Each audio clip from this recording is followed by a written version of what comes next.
Taking a small amount of water into a large field and spreading it out to last is a challenge that's being felt in many, many states. We've seen seed genetics, whether it was in corn, soybeans, or today, it's in grass seed. That's what we're going to talk about is what are changes that have been happening in those industries, specifically when it comes to grass seed. Our guest today is going to be Steve Beattie from Dumas, Texas.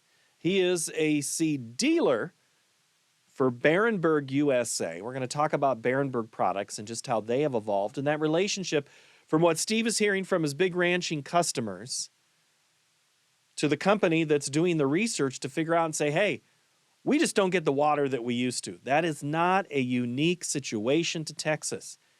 It's also happening in the I states, and one of those I states is where Steve is actually from. We're going to talk about his time in Iowa and in Texas, similarities, differences, families, and just also then get into a little government policy. We'll ask him what would happen if the Secretary of Agriculture would walk into his door. What would he say?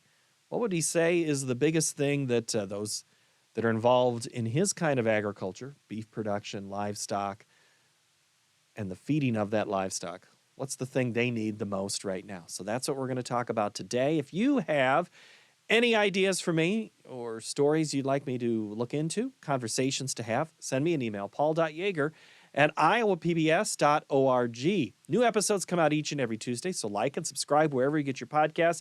You can hear these in audio form or in video form. We release them both. So now let's get to Steve.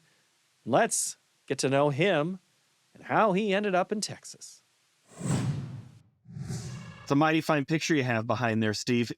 You don't talk like you were born in Iowa. You sound like you've been in Texas a long time, but it's from what's behind you, it looks like Iowa's never left you. Yeah, no, we've got some pretty deep roots there. You just don't dig up them old roots from Iowa. I've been down here for 61 years, I guess, but those 9 years in Iowa with all my family and still have family up there are still very close to my heart. They are. My mom has lived on the farm going on more than 60 years, and she still doesn't consider her, I don't think some people consider her a local of the town. Are you a Texan or an Iowan, Steve? Oh man, dude, I'm a Texan. I am. But when you say you're a Texan, you still got roots, and my roots still in that old black ground of southeastern Iowa. They'll never leave there. So we enjoy it. Henry County, Iowa is where you were born, and there's still a little bit of family there, you said? Yes. Most of my family. I was born in Henry County, but Lee County is where most of my family still farms today. Cousins and such. So we get back to see them, during funerals and stuff like that, special sessions. And we took mom and dad back up there and buried them up there in their old home place. And it's very, very close to our hearts. It is. Yes, sir. Why did your dad move? We back in '60, we were actually on the farm and there at Mount Pleasant, outside of Mount Pleasant, and had of course, just a commercial. We were just feeding out our own hogs and everything. And Dad always fed some of our own steers out, and we had them up in the barn. And we fed them out and commercially sold them as beef, and that was in the '60s. And my uncle that lived in Midland, Texas, was rubbing elbows with a lot of the oil folks, which were also old cow guys that had cow herds down in the Permian Basin in Midland, Odessa. And one day they were just visiting, and they said, we would like to be able to feed out our own calves here in Texas.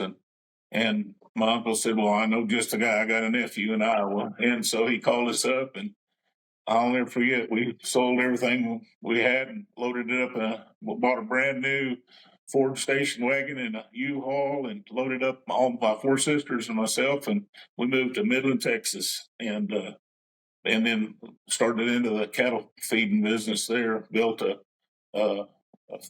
feeding business there between Midland and Odessa at the air terminal out there. And that's how we got our feet started into the commercial feeding business. Was cattle feeding, so obviously it's your blood. Is that something you wanted to do for a whole career as your little Steve? Are you thinking that's what I'm going to be when I'm big No, old Steve? I was I was hooked to them tractors, man. I just had to go down a road, and so I really was a lot more prone to be in the farming side of things. Although when we moved to West Texas out there, then I was actually raised on a ranch. We moved from Midland down to deep West Texas, down in Pecos County, and one of the gentlemen that we were feeding was feeding with us there wanted us to come down. And so I was raised at Cayenosa in West Texas and went to school at Fort Stockton where I met my wife. And we started there. But that's where we were in the commercial. We were keep feeding our own calves out. And we also got into the hog business there and started doing a commercial hog operation. And so we got pretty involved with commercial livestock as a whole and raising. And we started taking that old area. I mean, it's desert down there. We started raising our own grasses under irrigation, and so that's where I really kind of started got my first taste of let's make some feed for these cattle, and try to figure out what we can do in these arid conditions to make an acre inch of water turn into a pound of cow, and One thing hasn't changed, Steve, from when you arrived to now. That phrase that you just said about turning a little water into a lot, water's never been overabundant in Texas as a whole, is a very generic statement, right? it is. It was quite an experience for me and my wife. Was we graduated high school. My college, my education deal includes livestock. I mean, we graduated from high school, and Dad built a new confined hog operation over in Central Texas where it ranged 36 to 40 inches, and so he shipped us over there to run that for him back in the 70s, and we got 10 years of East Texas or Central Texas rainfall. So that was going to come up and for an old West Texas kid. So I have experienced a little bit of natural rain, and but when we came back to the Texas Panhandle, we came back down to what we feel like is normal, what I was kind of used to, as far as having an arid type place to live in and operate. You get into the seed business, and was that intentional? You said you wanted to help livestock and get them fed. I heard you Right. say that. How did Yeah. that connection happen? Well, when we came to Stratford, then I was farming for my dad, and that's a very northern part of the Texas Panhandle on a family farm that my great grandpa came down on a train, the old story from Iowa, and bought some land cheap down in the Texas Panhandle, and it was always in our family, but it was always leased out or whatever. And that after we sold out of the hog business, then Dad said go up there and tend to that farm, and so we went up there, and of course, right there at Stratford and in this area in Dumas, we've got over 250,000 head of cattle on feed, fat cattle on feed all the time. And so I was kind of thrust into that where we began a relationship with commercial cattle feeding business there in Sherman County, raising feed for the feedlots that were local feedlots and everything. So that was always right across the fence row, and I was always looking at that, trying to figure out how I could get my tractor to make feed for those guys, and raise some corn for them or whatever. And so that's how. But that was basically in the row cropping and raising corn for the commercial cattle feeding business in the area is how I spent up until 2000, and in 2000 I really kind of just had to come up and on the fact that we had 4,000 acres of corn and all irrigated, and we just threw our life and our everything we had into raising that and all the water that we could muster. And I just didn't feel like I was doing myself any good and my family any good. So we had a good friend that was in the seed business, and all of a sudden I had a different tilt, on how I could help local producers, and with developing some seed and get the right seed in the right place, and just connecting the dots on making some feed and commercializing that for every day. here in the Panhandle. And that's then the partnership with Barenbrug came in. Yes. You kind of found that was something that, again, elevated your game. Yes, oh, there's no doubt. I remember, of course, we were basically selling wheat and just summer forages and mallow and corn seed and stuff like that. But we had one customer that was brought by the cactus feeders there, and he wanted a circle of grass. So I got my first circle of Barenbrug grass in 2007, and everybody was kind of shying away from drilling it. And I said, well, we'll take our drill out there and drill it for you. We'll plant it for you. So we went out there and planted in 2007, planted that first circle of Barenbrug seed. And it really kind of just tripped us into, it tripped me into a new mode, because I saw how he was able to really manipulate the water and didn't have to, he was still raising corn, but he could take enough water off of his mainstream row crop farm and he was a cattle guy at heart. And so he kind of showed me how he was able to just steal enough water. And so now then, we don't have a lot of water still, so he's mainstreaming that. Matter of fact, last week we overseeded that circle. It was planted in 2007 with one of the new products, Renegade of Barenbrug, and I was real excited about being able to overseed. It was still there, but it had been rode hard and put up wet, the last years. And we were able to overseed it with one of our new Renegade products, which is really excited about. What is the difference in these seeds? I mean, you mentioned the drought and doing more with less water. Is there really a big variety difference that makes, I guess I have to use the word difference again? And that's one of the things that I found from Barenbrug. You kind of get, when you step in there and you kind of visit with those folks, you realize you're stepping into basically an international understanding of grass. And so those folks are coming and bringing you recommendations that are coming worldwide. And so those genetics and the varieties and all those kind of things they put together in these blends are something that they put together out of, the deserts of Saudi Arabia and all these kind of things, and so they've put together, they bring those to you. And so then when they explain them to you, what the purpose and the plan of these things. And then, the whole other side of that thing is it's not just fescue anymore, which had a tough endophytes and some of the things that were negative on it. Then they developed it, to have a positive, to be a good endophyte free or a novel endophyte where it's actually a beneficial endophyte. And it was like, that just changed the whole game, So we were able to start moving into that and actually planting some of those fields and got real involved and we're really involved in our seed business with the management of these fields. We kind of step in and we explain and take the guys around and show them what we're doing in the area. And to their neighbors are doing, they don't even realize, that in their back door we've got a patch of grass over there that's just doing phenomenal on really light water. Are we talking grass that's getting cut for hay? Or are we talking a product that's out there for the grazing of an animal? It's mostly all grazing. What we've learned is, because we are coming at these grasses with a tolerance for lighter water and all those kind of things, then there's a little ebb and flow to the amount of grass that's actually produced. It's higher than anything else.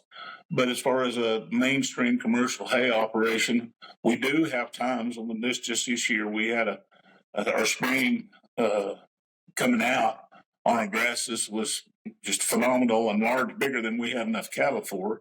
So we pulled in and hayed some of those fields real quick, and we turn off a sprinkler this evening and cut it in the morning and bale it the next day and have the water back on 3 days.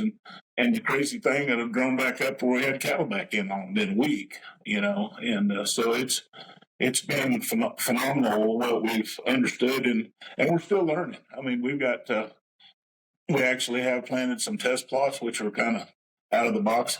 an old corn farmer, I was like, man, I gotta have a test plot. I'm Right, not from Missouri. I'm right. not from Missouri, but I really want you to show me, So we put in 9 different varieties of grasses, all kind of cool season grasses on one of the circles that we tend to, and that's been 6 or 7 years ago, and that information has really transitioned into a lot of recommendations that we use, with as the water falls, and we started off these sprinklers were nozzled for like 400 gallons. We could put an inch and a half to 2 inches a week on them, and then now they're down to where they're 250 gallons, and we're struggling to get an inch on applied in 7 to 9 days. So when we're trying to keep them slow and keep them watered where they're doing all that being all they can be.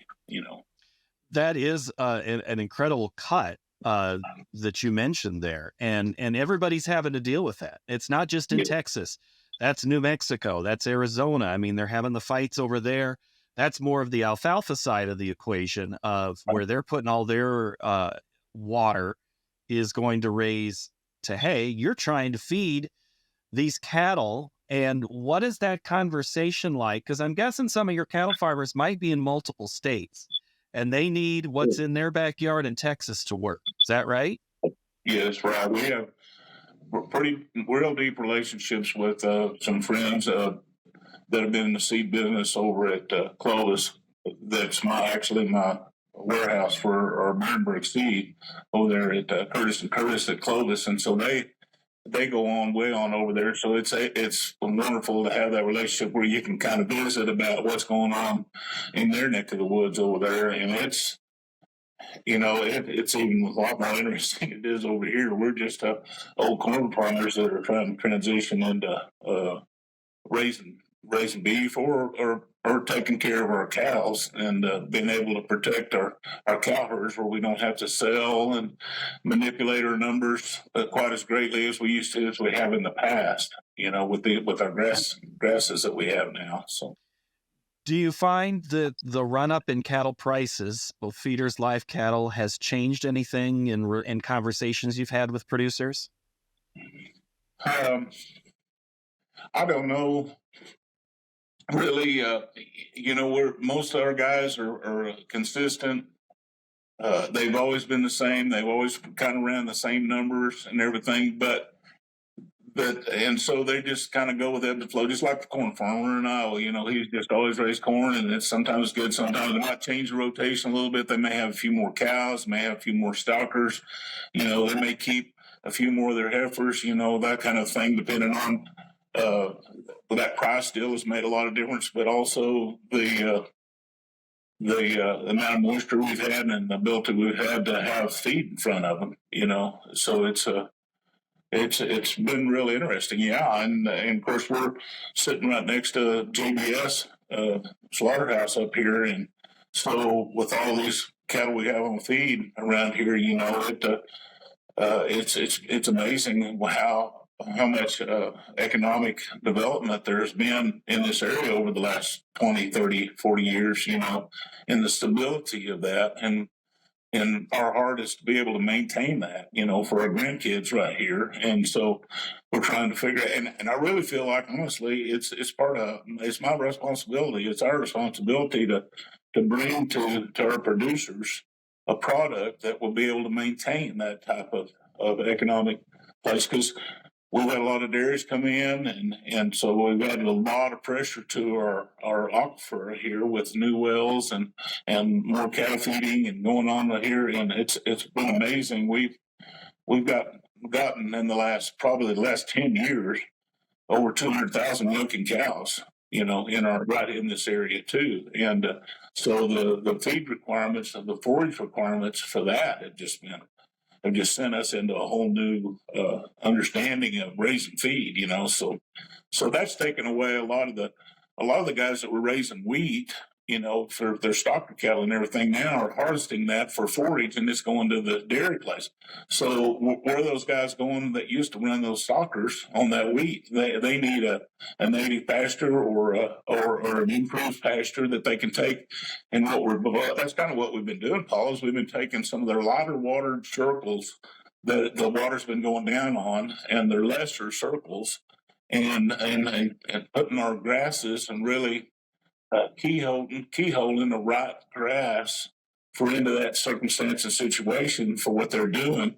And Barenbrug just brings all that to us. They just fill our toolbox with what we need to be able to take the right product to the guy. And then, of course, our deal, the burden's on us to figure out which one works for them, and Barenbrug has just been awesome to educate us with that. Well, you bring up the point. I'm sure there's going to be Barenbrug people watching this going, all right, well, Steve's telling us this is what's happening on the ground.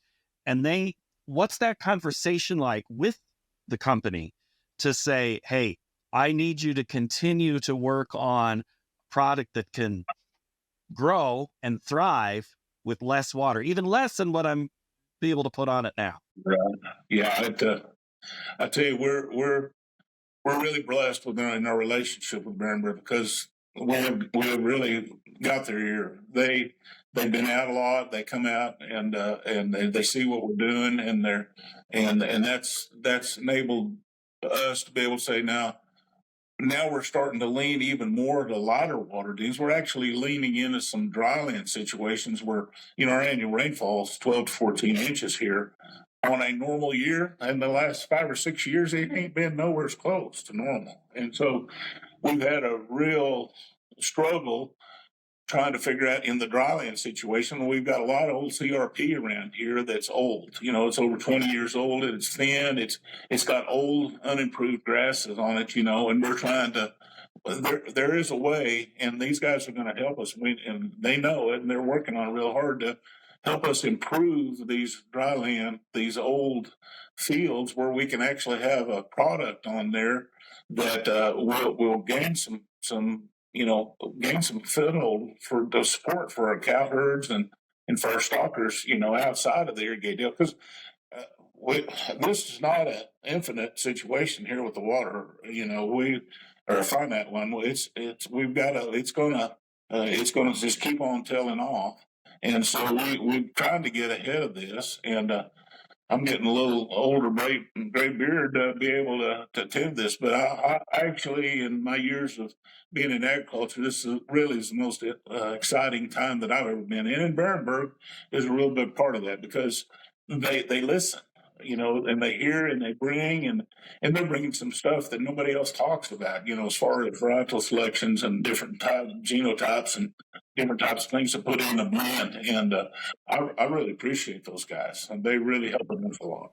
Well, I hear you say it's an infinite problem of a finite resource with the water. Yeah. Yes. Let's go back to the economy for a minute, what you were talking about with JBS. If you get to that point where the grass isn't responding and can hold the animals, those big producers of the animals, they're going to move them somewhere where they can get them fed. And if they're not around you, that impacts you and everyone else that's your neighbor. Oh yeah, it's huge. We think about that. I think about that a lot. I go to church on Sunday morning. I think, a lot of these folks are here with me because they're being supported, and their financial welfare comes from this feeding situation, these beef situation. We have a lot of pork also in the area. It's not very far away from the slaughter plant and the pork business. So we've got a lot of livestock that has to support our JBS and have those numbers here for us. And so we're very thankful because it seems like we're understanding now that the kind of the blow by of the dairy business is those older cows, and so a lot of those are going into the slaughter systems around here, and generating that, trying to keep that local. The other thing is our cheese plants. Oh my, we've got a huge cheese plant outside of town out here, and one in Delhart that's, I don't know, I guess it's probably close to 15 years old, 20 years old, that started out with, we're going to do this in like 2 stages in 5 minutes. They were already in the second stage. I mean, 3 years. They were rocking into a whole new deal. And this large dairy have actually built their own, and there's a new one going on in Amarillo, and all that prosperity from a cow is coming home to our grandkids, and so it's a wonderful deal, and we just got to figure out how to continue to support that, and we got to feed them. So that's I want to go back also to something you said just a moment ago. You're talking about CRP. I don't know if it changes from state to state. CRP land can be grazed around you. Okay. Yes. But how can it be? Yeah, Go ahead. Sorry. A lot of those are just old. They were 20-year contracts. So that's how long they are for you. It's 20. Okay. Yes. So then what Yes. can happen at the end of that? And is that where you're saying that you're hoping that you can kind of get in there and maybe if they want to go back to CRP, let's improve it before we can't improve it? Yeah. And you know the struggles of our farm bill and all this kind of stuff, and what kind of support we can get out of our government anymore. And we all understand in agriculture, the less we can depend on those guys, the better off we all. We would just like to tend to our own stuff, and so we're going to have to figure out how to make those acres,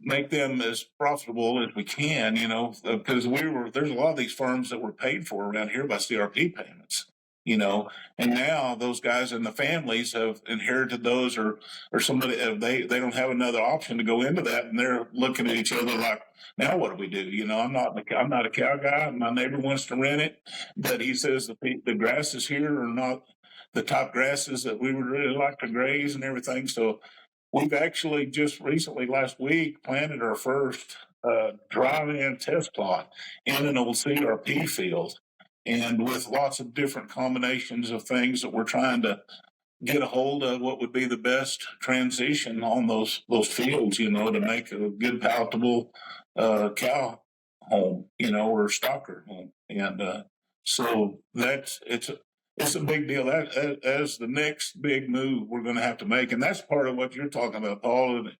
And that in order to support the industry that we already have here, we've got to have these other acres somehow or another to come in and fill in around the irrigated acres, because it's going to be a tough transition without our water one of these days, because it's all going to go to animals or people. There's no doubt about that. And but a lot of it, or a large percentage of it, has been used in the last 50 years to go into mainline agriculture production, and that's going to transition. We're going to transition out of that pretty quick now. The water issue is not unique to Texas, New Mexico, Arizona, California, Nevada.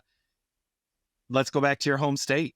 I mean, we didn't get the rain in Iowa that we are used to, but still we're able to grow a corn crop. But the problem is, if the subsoil's not there, is subsoil an issue with these grasses? I always see the cross sections of certain types of fields. Now, again, I know I'm talking a little bit of apples and oranges here, but how deep are some of these roots trying to chase some of this oil? It is. The water is like oil. It's that expensive and valuable. But I mean, these root systems are really trying to go down and take advantage of what's there too. Yeah. It really is. And that's one of the things that I've seen. And I think nobody's really explained this to me, but I think these novel endophytes and these newer grasses, one of the things that enables them to be able to capture a small amount of moisture and transition that into forage is the root mass from it. Now, we want to go back to the old Iowa deal. I mean, I remember that 4% organic matter that Daddy had down on that bottom land down there, and you just could grow anything down there. And of course, that was even back in the years before we really started doing a lot of fertilizer and all those kind of things. Grandpa started all that with horses back there. And so anyhow, we're on land that, because it's come out of an arid lifetime, it's very low in organic matter. And one of the things that I've noticed in the last 10 years of soil sampling and stuff like that, with our improved pastures, that root mass is actually way more than we thought it was. The hair structure of it, and it's actually gone deeper than we ever thought. We actually put in some moisture strips a couple of years ago and found some roots down at 6 foot. So we actually put a soil probe at 6 foot under grass. Just I'm like, you kidding me? I mean, that's out of the box. But we found out that's where our grass was living from. So when you improve your genetics and you start to capture those things, because remember that those grasses are a lot of those guys have found those grasses and have thought up these grasses out of arid countries where they have had to go down and capture moisture, deep moisture, and different types of soil types and everything. But I've actually found that with soil sampling over the last 6 or 7 years on these irrigated fields, even though our water's dropped off, I've noticed that organic matter has gone from like 1.5 up to we've got some that are over 2.5. And I'm sure a lot of you folks will understand what it takes to improve organic matter. It's a huge move, and that has to come from that root structure and what's coming there. And so we're not only raising feed, but we're raising the what's underground also, and we do a lot. We do a lot in our management to anticipate, the crop getting off to a good start and utilizing what we do put out there, moisture wise and fertilizer wise. There's a famous ranch that I think is maybe a client or at least a friend of yours, the 4 Sixes. Legend has it, Steve, that the name of the ranch came from a card game, and that is what the guy who won it drew was 4 Sixes. Have you ever asked that question of those that operate that famous ranch? I do know them well, and I have a very deep relationship with them, and those guys are awesome. I mean, they're the folks that I know in leadership and management there, but I have not actually got to the bottom of that. And honestly, it's not where they're at today. They're not gamblers in today's business and livestock, and that's one of the reasons why they've helped me and have been just genuine help with their understanding of protecting their genetics and everything. They've got ranches all over the area, but they were all just a native pasture type ranches. And so when these droughts came through and bad weathers with fire, we lost a bunch of land on their Dixon Creek farm with the Canadian fires, and so they were able to have irrigated pasture that they could bring their cattle to and maintain their genetics. They spent a lot of time, and I really appreciate their putting together these genetics and everything, and then being able to protect them. So, yeah, I know. Well, I don't know about where it came from, but they've got a long history of maintaining a cattle feeding business and running cow herds, and I really appreciate them being able to step out and do some of these things. It's been amazing. I can't tell if it's your Southeast Iowa upbringing or your Texas upbringing, but the word drought, I put a T on it. You have a TH. Which one's correct? It's a pain in the heart, but about as much as anything. But it's a drought, is what I call it. No, there's plenty of people from Lee County and Henry County that I know say it, drought. My mom, who grew up not too far from there, drought. But every time I say it on air, it's drought, and so it's kind of fun to hear it. And Steve, when you say my comeuppance, that's gonna be fun to transcribe. But it clearly sounds like you've indoctrinated yourself. Steve, let's just say that door behind you on the left, Secretary of Vilsack walks in. And I know he's not the one who oversees the farm bill, but he, I'm sure, has conversations. What's the perfect thing that either he, the Department of Ag, or this farm bill could do for your customers, your clients, and you and your business? Wow, that's a big question. And this comes from my old Iowa upkeeping and my family's constant words to us as we grew up. But we do need the support of our government. I will say that right up front. But my word, if they would just let us go and let us have our do our own business and take care of ourselves, we would really, I would really, now this is me.